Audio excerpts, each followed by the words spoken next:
안녕하세요. 사연 왔어요 톡톡입니다. 구독과 좋아요 알림 설정 꼭 부탁드립니다. 그럼 오늘의 이야기 시작해 보겠습니다. 저는 37살 여자입니다. 지금은 3년차 된 작은 카페를 하나 운영을 하고 있습니다. 그전에는 작은 회사를 다니면서 직장 생활을 했었는데 나이가 점점 들고 젊고 능력 있는 친구들이 치고 올라오는데 저는 여전히 거기에 머물러 있는 것만 같고 불안감에 하루하루가 너무 숨막히고 힘들더라고요. 그래서 오랜 고민 끝에 카페를 하게 되었습니다. 원래 제가 다니던 회사가 커피 원두 같은 걸 수입해서 파는 회사였기 때문에 좋은 커피 원두를 갖고 오는 건 자신 있었거든요. 사실 맛있으면 고객들이 잊지 않고 찾아줄 거라고 생각한 저의 순진함은 지난 3년을 고통과 고민과 괴로움의 세월로 밀어넣었습니다. 사람들은 생각보다 착하고 생각보다 악하더라고요. 저는 그렇게 우리나라에 진상이 많은 줄 가게 하면서 처음 알았잖아요. 매일매일 서로가 진상 경진대회를 하려는 듯 새로운 빌런들이 나타났습니다.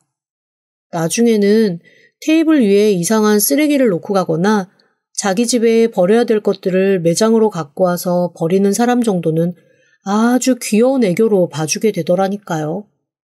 카페 일이 힘든 게 아니라 사람들을 보고 그 사람들을 대하는 게 힘들어서 점점 지쳐가던 어느 날 저는 그 지침에 방점을 찍는 상황을 맞이했습니다. 제가 고등학교 때 나름 경쟁 상대에 있었던 친구가 하나 있었어요. 제 입으로 말하기는 좀 그렇지만 저보다 조금 못생기고 공부도 못했던 친구인데 이름이 저랑 똑같았거든요. 그래서 늘 저는 예쁜 혜영이, 그 아이는 못생긴 혜영이로 불렸습니다. 물론 그게 옳았다는 건 아니에요. 그리고 제가 그렇게 불러달라고 한 적도 없었고요.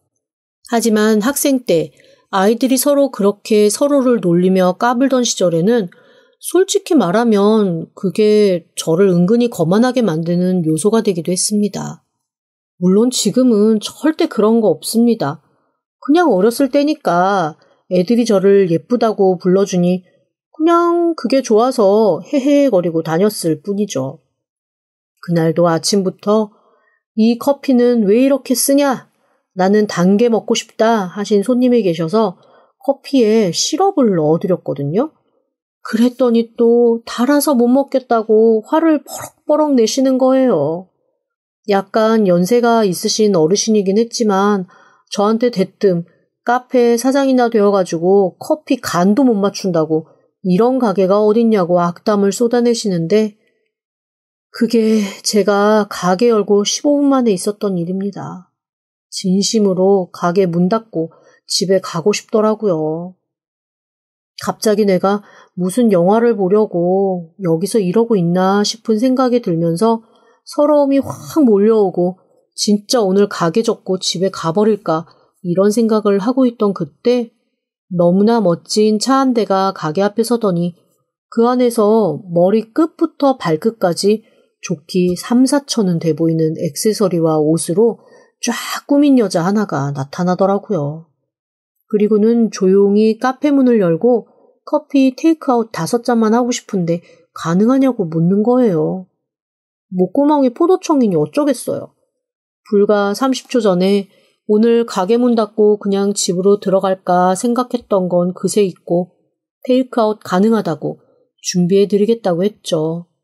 그런데 그 순간 그 여자가 저한테 살짝 망설이는 목소리로 이렇게 말을 걸었습니다. 혹시 예쁜 혜영이?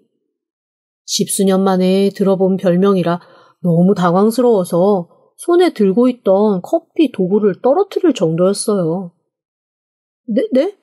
저 아세요? 어머, 맞네. 예쁜 혜영이. 나야. 못생긴 혜영이. 너무 오랜만이다. 잘 지냈어?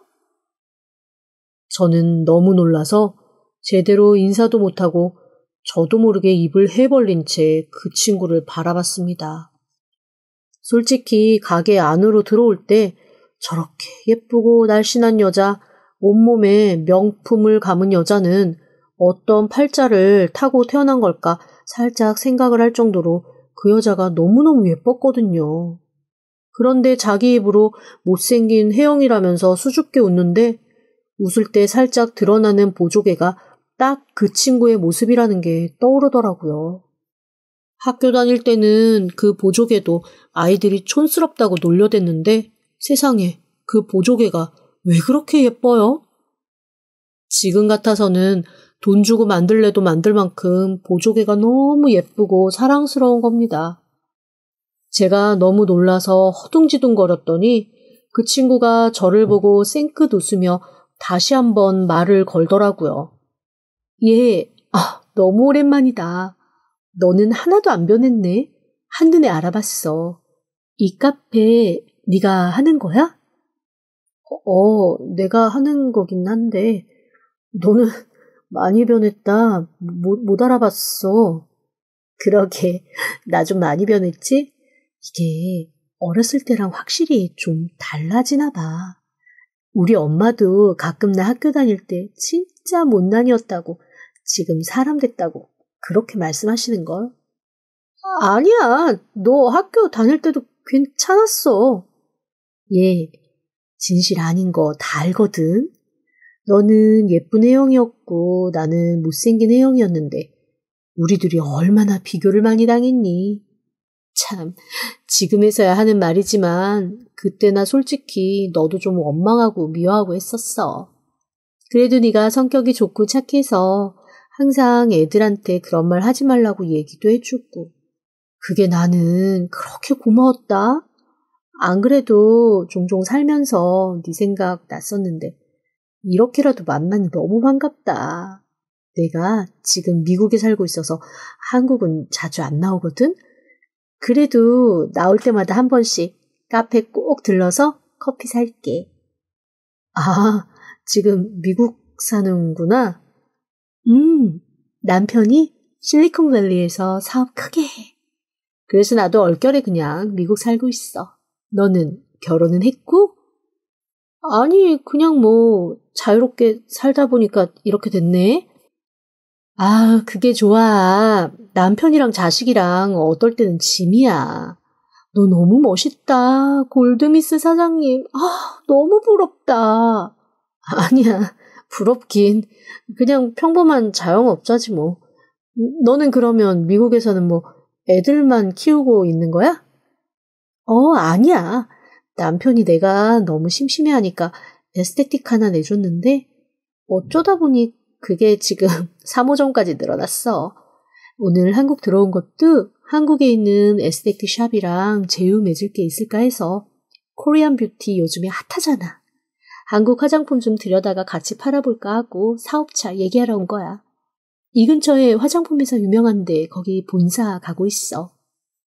아, 그렇구나. 네가 더 멋있네. 사장님인 거잖아. 무슨, 그냥 에스테틱 운영하는 구멍가게 주인이지 뭐. 네가 더 멋있지. 이 비싼 동네에. 다 월세지 뭐. 하나에서 10까지 다 빚이야. 빚도 자산이지 뭐.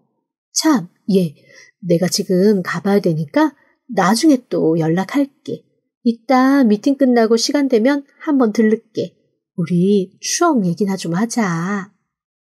그렇게 그 친구는 저한테서 커피를 사고 카드도 아닌 빳빳한 현금을 거스름돈도 받지 않겠다며 5만 원짜리 하나 내고 후다닥 사라졌습니다. 지갑에 한 번도 들어간 적 없는 것 같은 주름 하나 없는 5만 원짜리를 보고 저는 순간 서러움이 몰려왔습니다. 사실 서러울 일이 아닌데 울컥하더라고요.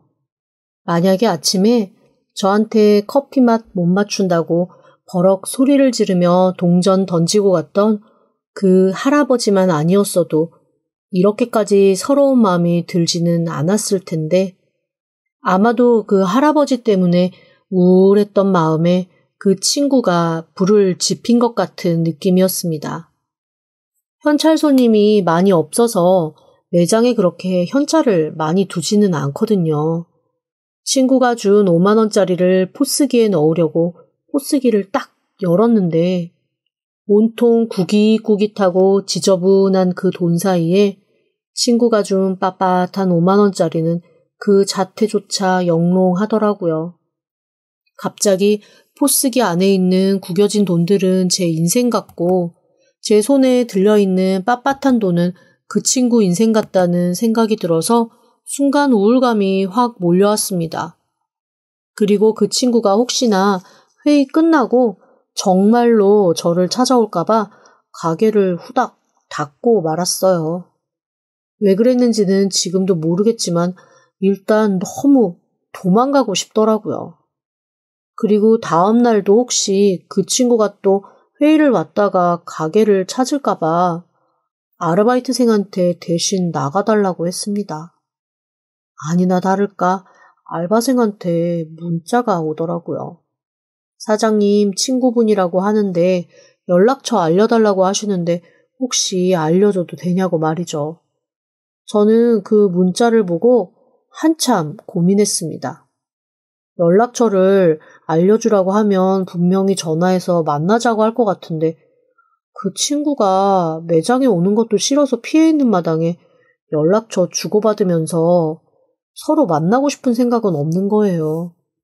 그래서 결국 저는 그냥 대답하지 않고 알바생 문자도 씹어버렸습니다. 그리고 다음날 매장에 나갔더니 알바생이 저한테 어제 친구분이 1시간 정도 기다리다가 그냥 가셨다며 평소에는 제깍제깍 문자 확인하시는 분이 왜 문자도 확인 안 하셨냐고 저한테 그러더라고요. 아니, 어제 몸이 좀 안 좋았어. 근데 이건 뭐야? 이거 친구분이 사장님 전해주시라고 주고 갔어요. 자기 가을쯤 다시 한국 나오니까 그때 꼭 만나자고. 이거 꼭 전해달라고 그러셨어요.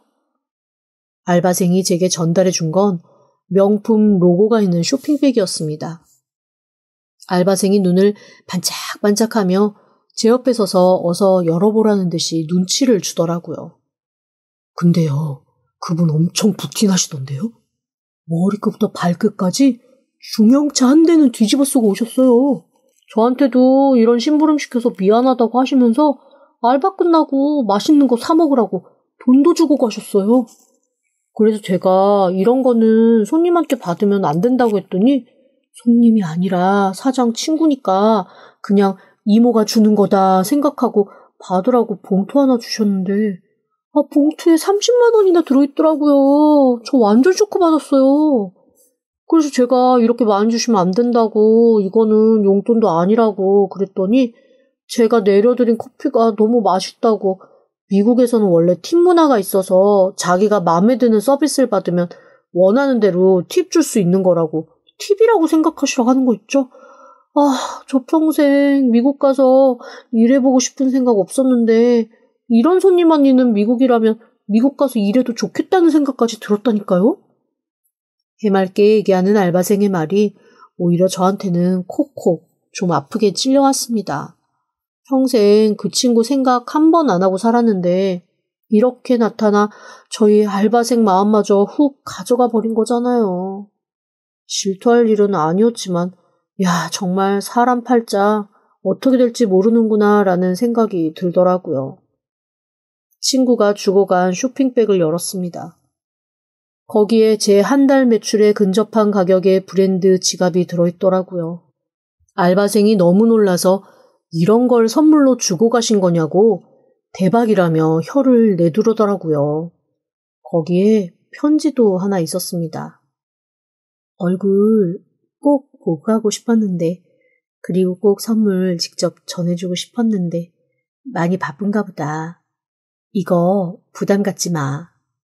나는 정말 학교 다닐 때 네가 너무너무 고마웠어. 그리고 어제 보니까 카페에 네가 노력하는 것만큼 손님이 안 오는 것 같더라.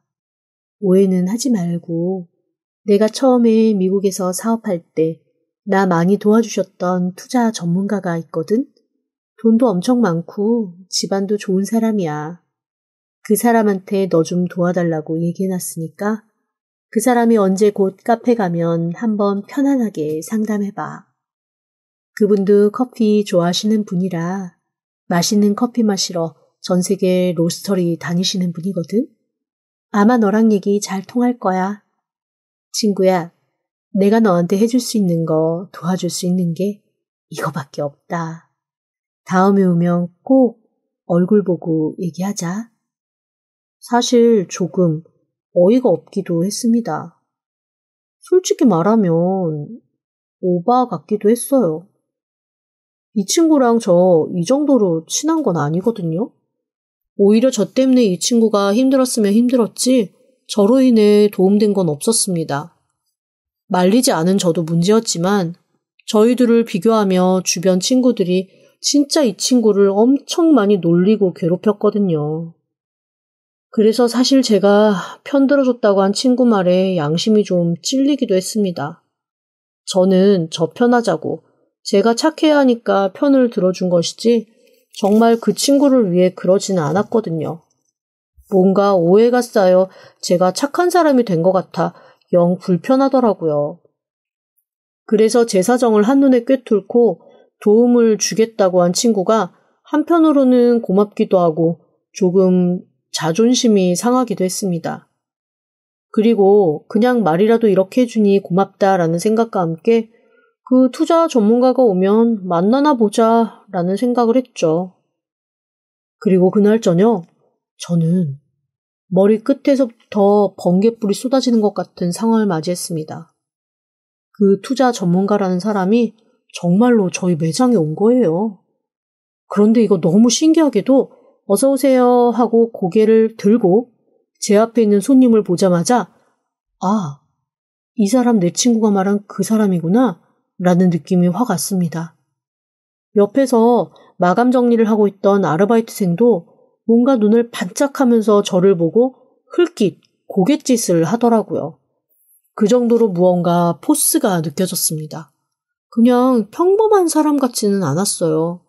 제가 봐도 이 사람은 뭔가가 있을 것 같은데 라는 느낌이 강하게 드는 모습이었거든요. 안녕하세요. 제이슨 황이라고 합니다. 아, 혹시 혜영이가... 맞아요. 어떻게 저인 줄 아셨어요? 아니, 그냥 느낌이 와서요.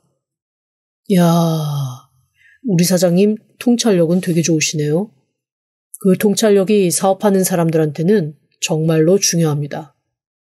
저를 알아본 건 순전히 사장님의 통찰력인데 되게 훌륭하시네요. 일이 잘 될 것 같은 느낌이 드는데요. 아, 그런데 죄송하지만 제가 이런 컨설팅을 한 번도 받아본 적이 없고 그래서 컨설팅 비용이나 이런 거에 대한 개념도 전혀 없어서요. 혹시 좀 말씀해 주실 수 있나요? 노. 이거는 비용 없이 그냥 하는 건데요? 아니, 그래도 이게 일인데 어떻게 그냥 하시겠어요? 아, 제가 워낙 유명하신 분이라고 들었는데 그 비용을 맞춰드리지는 못해도 그냥 무작정 공짜로 받을 수는 없을 것 같아서요. 여기 커피집이잖아요. 커피는 제 영혼과도 같은 음료라서요. 저한테는 그냥 쉬는 시간이고 취미생활이라고 생각해 주시면 됩니다. 원래 취미생활 할 때 자기 돈 들여서 하지 돈 받으면서 하는 취미생활 없잖아요. 그렇게 생각해 주시면 돼요. 아, 혹시 미국에 계시나요? 아니요. 당분간은 한국서 컨설팅 진행하려고 합니다. 제가 돈 안 받는 대신 커피는 많이 먹으러 올 겁니다. 걱정하지 마세요. 사람 좋게 웃는 그 얼굴이 마치 햇살이 반짝거리는 것처럼 좋았습니다. 그리고 그 사람은 정말로 뭔가 전문 컨설턴트처럼 저한테 도움되는 얘기를 많이 해줬어요. 그리고 인맥도 넓은지 그동안 제가 뚫지 못했던 되게 다양한 원두 업체도 소개를 해줘서 카페는 뭐가 많이 정비가 되어가기 시작했습니다. 그리고 재무구조라던가 수익구조 이런 것들도 엄청 냉정하게 얘기를 잘 해주더라고요. 진짜 큰 도움이 되기 시작했습니다. 그리고 무엇보다 그 사람을 저는 좋아하게 됐어요. 제 느낌에 그 사람도 저를 싫어하지는 않는 것 같았거든요. 하지만 저와 그 사람의 차이는 제가 느끼기엔 너무나 천지 차이, 하늘과 땅 차이인 거였습니다. 뭐랄까, 그 사람은 저와 다르게 집안도 뭔가 되게 좋은 집안 같더라고요. 한 번은 이런 얘기를 하는 거예요. 뭔가 저랑 얘기를 하다가 어디선가 전화가 왔는데 그 사람 엄마더라고요. 엄마랑 막 무슨 얘기를 하는데 몽블랑이 어쩌고 저쩌고 하는 얘기를 하길래 저는 제가 아는 그 몽블랑 케이크 얘기를 하는 줄 알았습니다. 그래서 어머님이 케이크를 좋아하시나? 다음에는 케이크 한 번 사서 어머님 갖다 드리라고 보내야겠다. 이런 순진한 생각을 하고 있었는데 전화를 끊자마자 그 사람이 뭐 약간 민망하다는 듯이 이렇게 얘기하는 거예요. 죄송해요. 저희 어머니가 항상 이 시기만 되면 몽블랑에 있는 별장에 가서 계시는데 거기가 지금 난방이 안 되어 있다고 저한테 전화가 왔네요. 거기 관리해 주시는 분들한테 연락 좀 하라고. 저 잠깐 연락 좀 하고 와도 될까요? 네, 하세요. 예, 난방 중요하죠. 많이 중요하죠. 예. 당황해서 그렇게 바보 같은 대답을 할 수밖에 없었습니다. 세상에 제가 아는 몽블랑이라고는 밤크림 얹은 케이크밖에 없는데 그 사람이 말하는 몽블랑은 정말로 프랑스에 있는 그 몽블랑이었어요. 너무 당황스럽더라고요. 이후로도 비슷한 일이 종종 생겼습니다. 그때마다 제가 당황하는 걸 본 그 사람이 살짝 웃으면서 이렇게 말하는 거예요. 되게 반응이 귀여우신 거 알아요? 제가요? 저 사실은 약간 저와 다른 세상에 사시는 것 같아서 되게 신기하고 낯설고 그래요. 다른 세상에 살긴요. 저도 똑같아요.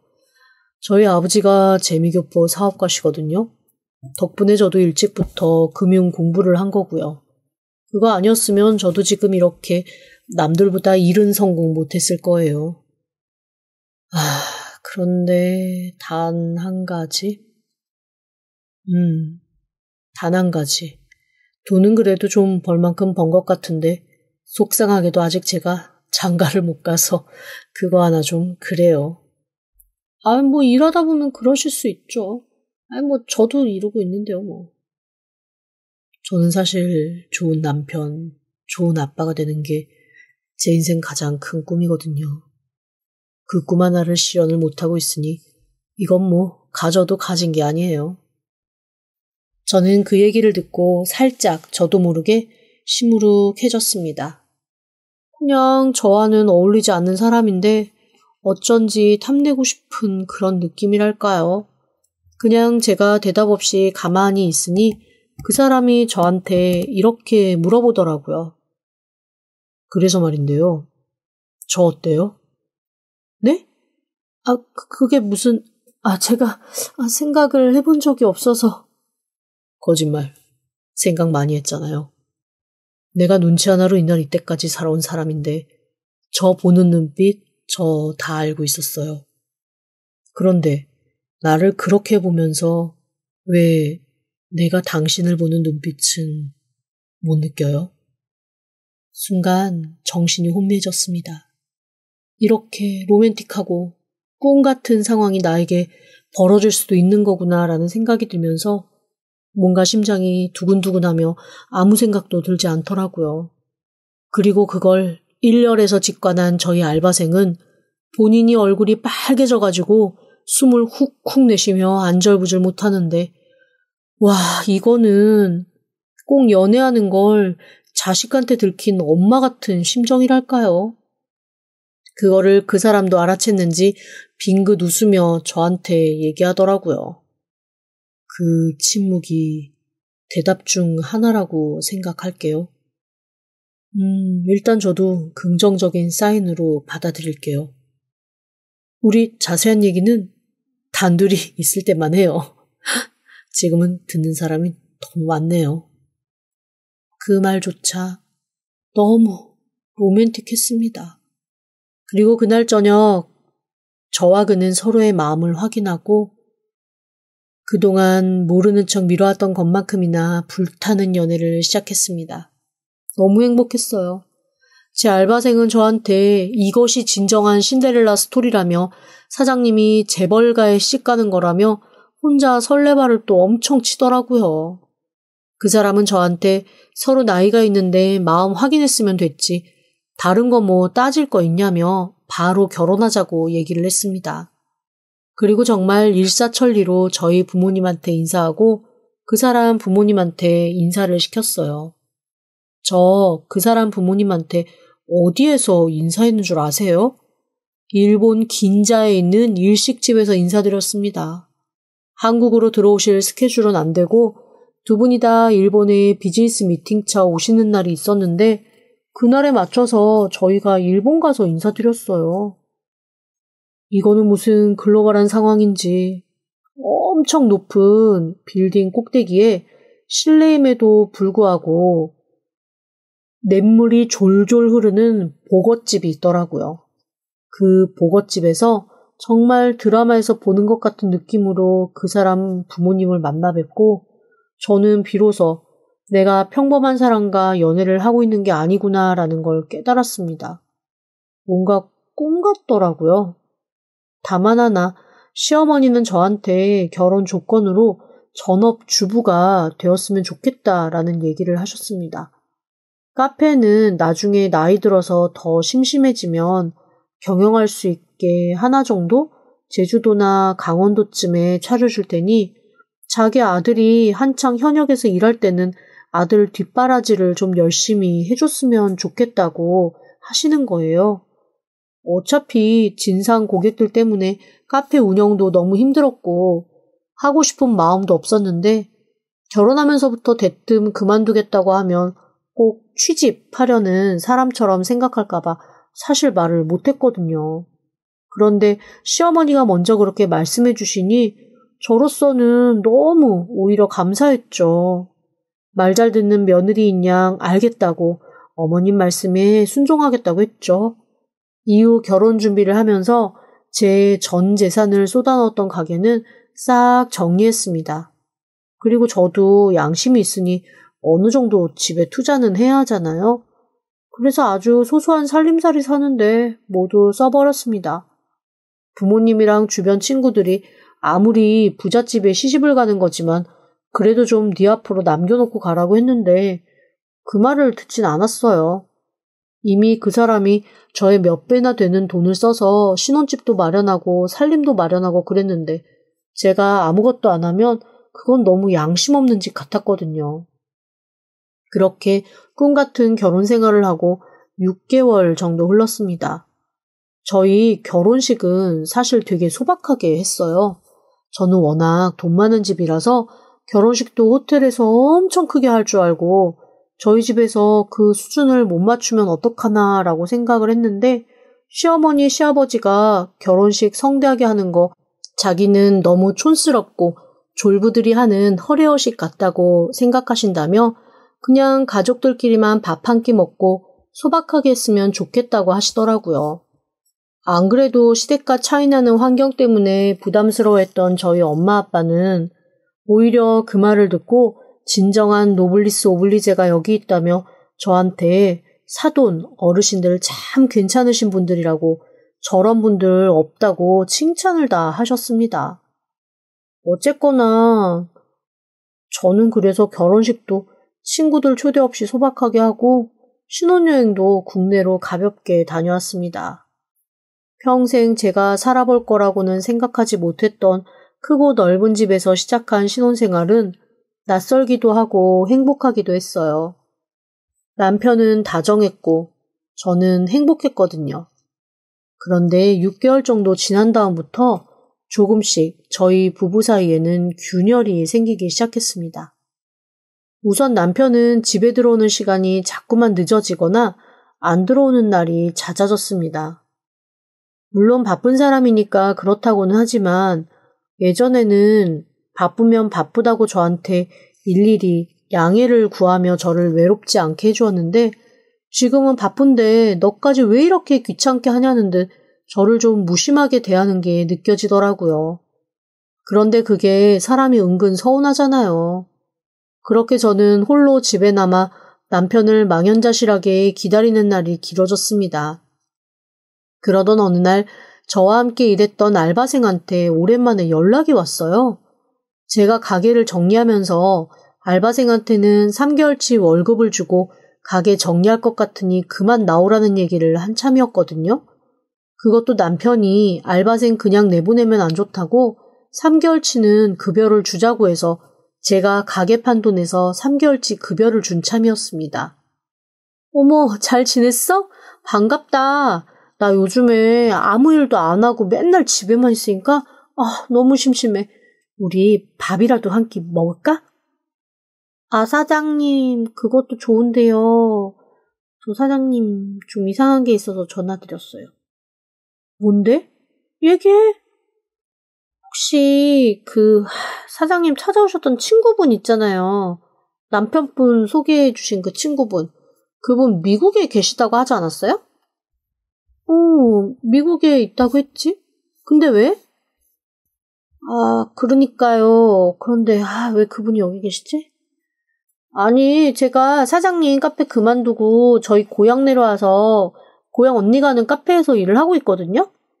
일단 뭐 사장님한테 제가 잘 배워서 고향 언니가 너 같은 인재는 내가 어디든 뺏길 수 없다 막 이런 얘기까지 들어가면서 엄청 재밌게 일을 하고 있단 말이에요? 근데 저 며칠 전에도 여기서 사장님 친구 만났고 사장님 친구를 봤는데 오늘도 또 봤어요. 게다가 사장님 남편분이랑 같이 있어요. 아, 그래? 또 무슨 사업 같은 거 논의하는 거 아닐까? 그런데요. 사업 논의하는 그런 느낌이 아니라 하여간 좀 이상해요. 너 옛날부터 이상한 드라마 많이 보고 상상력 엄청 풍부했잖아. 지금도 이상한 생각하는 거 아니야? 아니에요, 사장님. 여기 진짜 되게 좁은 동네거든요. 우리 엄마 아빠 진짜 깡실고 사신단 말이에요. 여기 진짜로 좁은 동네라 제가 오해하고 의심하고 그럴 것도 없어요. 사장님 여기 한번 내려와 보시면 안 돼요? 사실 그 알바생이 엄청나게 상상력도 풍부하고 덜렁거리는 친구라 저는 반신반의했습니다. 예전에도 저랑 같이 카페에서 일할 때 이런 식으로 실수 몇 번 한 적이 있었거든요. 동네 사람들한테 오해도 받고 해프닝도 만들고 그런 전적이 있는 친구라 이번에도 당연히 그럴 거라고 생각을 했죠. 그래서 전화를 끊고 반은 찜찜하고 반은 또 한 번 그래도 가서 확인을 해봐야겠다 생각을 하고 있는데 뜬금없이 부동산 사장님한테 연락이 왔습니다. 그러면서 저한테 이번 달 월세가 아직 안 들어왔고 지난달 관리비도 반밖에 안 들어왔는데 언제 처리해 줄 거냐고 하시더라고요. 죄송한데 월세라뇨? 저 가게 뺀 지 오랜데요? 아니, 가게 말고 지금 사시는 집이요. 그 집 월세인데 모르고 계셨어요? 저희 집이 월세라고요? 대체 이게 월세 얼마짜린데요? 월세가 580만 원, 관리비는 100 조금 넘죠. 그래도 사정사정 하셔서 계약자 본인 얼굴도 안 보고 저희가 편히 봐드려서 계약해드린 건데 이렇게 월세 몇 달 살지도 않고 밀리시면 저희도 집주인한테 많이 곤란해요. 죄송한데 뭔가 오해가 있으신 것 같은데요. 이 집은 저희 남편 이름으로 되어 있고 월세가 아닐 텐데요. 에? 무슨 말씀이세요? 사모님 이름으로 계약하셨고 사장님이 하도 바쁘신 분이라고 사정사정 하셔서 제가 특별히 대리인감이랑 도장으로 계약하게 해드린 건데 월세 맞아요. 뭘 잘못 알고 계신 모양인데 어쨌건 그럼 사장님이 지금 통화가 안 돼서 전해드린 거니까 그 사장님이랑 연락되면 말씀 주세요. 갑자기 혼란스러워지기 시작했습니다. 남편한테 전화를 해봤지만 남편이 전화를 받지 않더라고요. 일단 알바생이 제 남편이 어디 있는지를 말해줬으니 거기라도 내려가서 한번 상황을 살펴봐야겠다는 생각을 했습니다. 실제로 남편이 있건 없건 거기 가면 뭐라도 실마리가 잡히지 않을까라는 막연한 생각 때문이었어요. 그렇게 저는 부랴부랴 알바생이 알려준 그 동네로 내려갔습니다. 아니 그런데 이게 웬일입니까? 정말로 남편의 차가 거기 있는 거예요. 그리고 차가 세워진 곳은 아주 초라한 한 시골집이었습니다. 그 앞에서 기웃기웃 하고 있는데 안에서 제 친구의 목소리가 들리더라고요. 그리고 바로 옆에 남편의 목소리도 들렸습니다. 이 두 사람이 좁은 집에서 뭘 하고 있지? 라는 생각으로 슬그머니 담 너머로 본 광경에 저는 기절 초풍할 듯 놀랐어요. 그곳에는 남편과 제 친구가 마치 부부 같은 모습으로 서로 앉아 투닥거리고 있더라고요. 너무 놀라서 가만히 지켜봤습니다. 그 두 사람이 뭔가 대화를 하는데 사실 그 대화 내용은 하나도 귀에 들어오지 않았지만 중간중간 제 이름도 나오고 돈 얘기도 나오고 이거는 뭔가 단단히 잘못됐다 싶었어요. 그날은 일단 집으로 돌아왔습니다. 그리고 어디에도 도움을 청할 길이 없어 저는 흥신소에 부탁을 했어요. 그리고 얼마 뒤 흥신소로부터 아주 놀랍고 충격적인 소식을 듣게 되었습니다.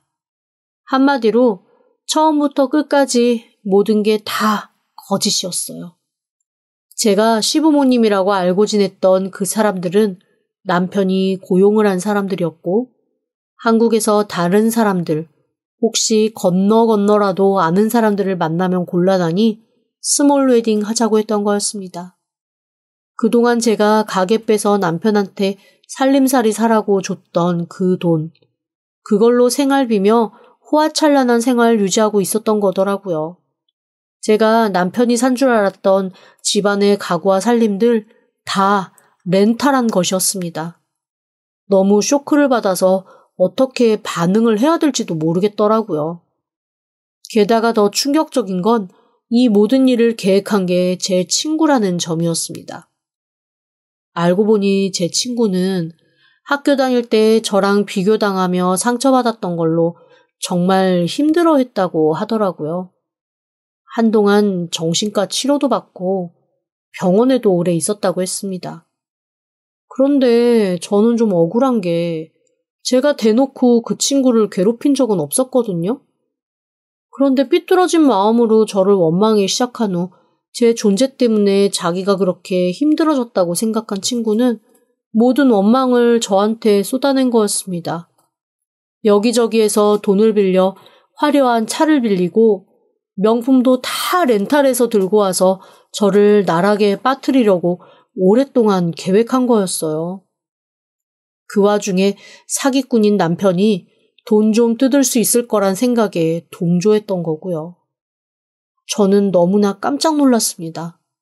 사람이 이렇게까지 맘먹으면 독해질 수 있구나라는 것과 함께 그 대상이 제가 됐다는 것 자체가 저한테는 너무나 큰 충격이었고 헤어날 수 없는 상처였어요.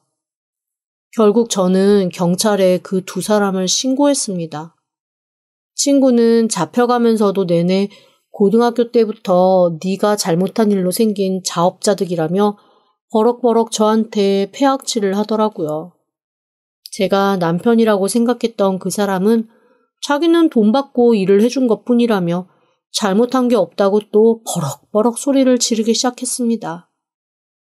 어쨌거나 대차게 사기 결혼을 한 거기 때문에 이혼 절차는 수월하게 끝났어요.